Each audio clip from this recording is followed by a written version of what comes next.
Hey, it's Michelle. Let's talk about this idea of whether we need to be a vegetarian to be healthy. There's a lot of studies out there that are showing that you eat more fruits and vegetables, you live longer, lots of really good stuff on the Mediterranean diet. Mediterranean diet not necessarily means you can't eat meat, but it does mean that you eat more fish as your protein or lean meats and high amounts of fruits and vegetables and good fats.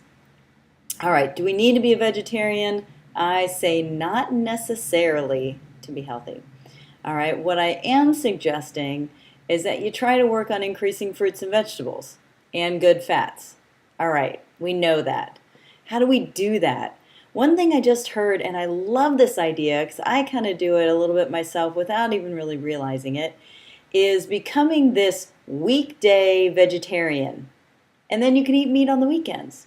So if you're not ready to commit to be a full vegetarian, or you're not quite sure that that's the way that you want to go, then try it out. Be a Tuesday, Thursday vegetarian. I don't know. Be a Monday vegetarian. Try out some veggie dishes, and that way you can increase your fruits and vegetable intake, your good fat intake, and do it slowly and healthy. Okay? Some ideas of ways to do this.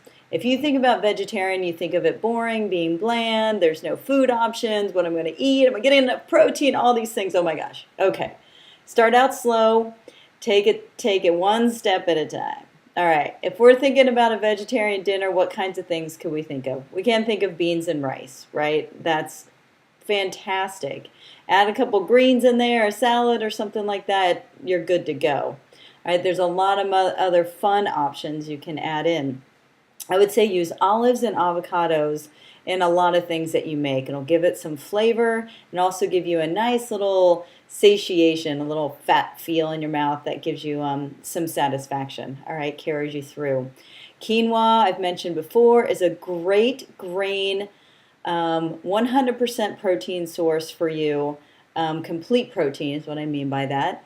And that would be fantastic. You can mix that with some butternut squash, with some roasted vegetables, put in some garlics and onions and, I don't know, raisins or whatever suits your taste buds.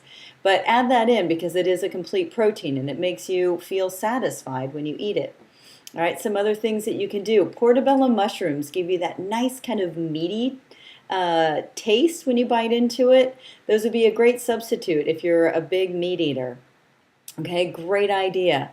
You can take all these things and you can make them into fritters. You can roast vegetables and mix that with some rice or some other kind of grains or something like that if you need that in the mix to make you feel satisfied. But give it a try. You know, I think you'll be very pleasantly surprised how easy it is.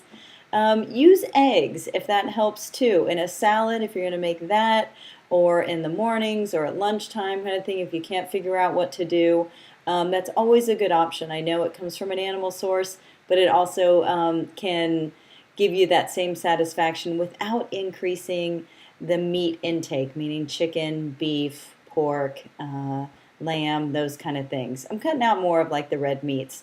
I think the less that we eat of that, the better off we will be for heart disease down the line.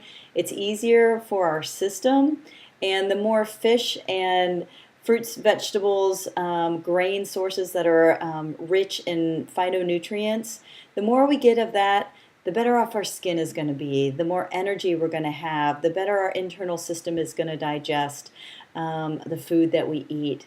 You'll feel better. So give it a try. It's going to help for long term, and take it one step at a time. You don't have to commit today, but you can commit to 1 day a week, 2 days a week, or even a weekday vegetarian. All right, good luck with that one.